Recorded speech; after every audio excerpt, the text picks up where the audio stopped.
আগের ব্লগে তোমাদের দেখিয়েছিলাম যে মহালয়ার রাত্রে আমরা বেরিয়ে পড়েছি ঠাকুর দেখতে। প্রথম ডেস্টিনেশন তো ছিল কল্যাণী, কিন্তু কল্যাণী থেকে ফেরার সময় কি মনে হলো যে কলকাতার দিকে চলে গেলাম। তো প্রথমে গেলাম টালা প্রত্যয়, অ্যাকচুয়ালি যাচ্ছিলাম শ্রীভূমি। তো শ্রীভূমি যাওয়ার পথেই টালা প্রত্যয় দেখে দাঁড়িয়ে পড়লাম। আর আগের বছরেও এসেছিলাম, তখন কিন্তু আমাদেরকে ঢুকতে দেওয়া হয়নি, মহালয়ার দিনে টিকিট সিস্টেম ছিল। বাট এই বছরে দেখলাম ভয় ভয়ে যাচ্ছিলাম ঢুকতে দেবে কি না। তো এখানে এসেই তো বললো যে হ্যাঁ একদম, আমরাই মানে লাস্ট ছিলাম আর কি, তারপরেই বন্ধ করে দিল। তারপরে গেলাম। এবারে ভিতরে দেখো কত সুন্দর করেছে, এবারে চিন্তাভাবনাও একদম অন্যরকম। এবছর এদের 100 বছর, সেই জন্য এদের থিম ছিল কিন্তু বীজ অঙ্গন। চলো এবারে তোমাদেরকে একটুখানি টালা প্রত্যয়ের প্যান্ডেল আর থিমটা তোমরা একটু দেখে নাও।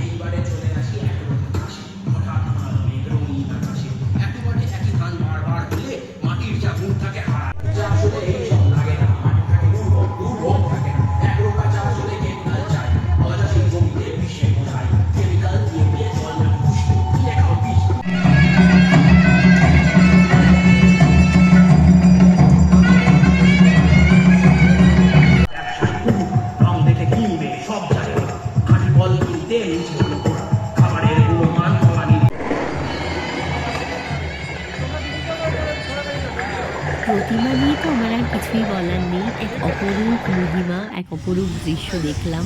তো তারপরে আর থেকে বড় কথা এত ফাঁকা। তারপরে ওখান থেকে বেরিয়ে ঘড়িটা দেখে বুঝতেই পারছো এবার আমাদের ডেস্টিনেশন শ্রীভূমি। শ্রীভূমিতে যখন এলাম একদম ফাঁকা। সত্যি আমি যখন রিলসে দেখি এত ভিড়, আমার সত্যিই খুব ভয় লাগে। দেখো এখন বাজে কিন্তু ভোর 4:30, আর একদম পুরো ফাঁকা শ্রীভূমি। তো আমরা যখন হেঁটে হেঁটে গেলাম তখন দেখলাম যে ওখানে পৌঁছে কিছু একটা ভিড় জমেছে। প্রথমটা তো ভাবলাম যে কি হয়েছে, তারপরে সামনে গিয়ে বুঝলাম ওমা এখন তো এখানে শুটিং চলছে। এখন ভাবো এই 4:30 সময়, তাও এত লোক, আর এর মধ্যে চলছে শুটিং। প্রথমটা বুঝতে পারছিলাম না ঠিক কিসের শুটিং হচ্ছিল, কিছুক্ষণ একটুখানি বুঝতে সময় লাগলো। এনাকে তো তোমরা চেনোই, যে সুজিত বসু মহাশয়। তো যাই হোক, তো ওনাকেও দেখলাম। আর এত সামনে থেকে এই যে শুটিংয়ের যে ব্যাপার স্যাপার, এটা আমি কিন্তু আগে কখনো দেখিনি। তারপরে দেখলাম ঐন্দ্রিলাকে, অ্যাকচুয়ালি এটা এদের থিম সঙ্গের একটা শুটিং চলছিল।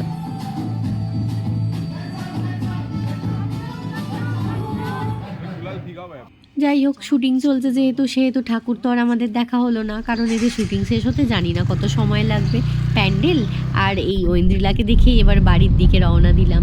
মেঘ দেখে মনে হচ্ছিল যে একদম ওয়েদার একদমই ভালো ছিল না। তখন প্রায় 5টার মতো বাজে, আর দেখছো তখনও কিন্তু একদম ওয়েদার খুবই খারাপ ছিল। সাঁতরাগাছি পেরোলাম 5:30, তারপরে একদম 6টার দিক করে আমরা বাড়ি পৌঁছে এলাম।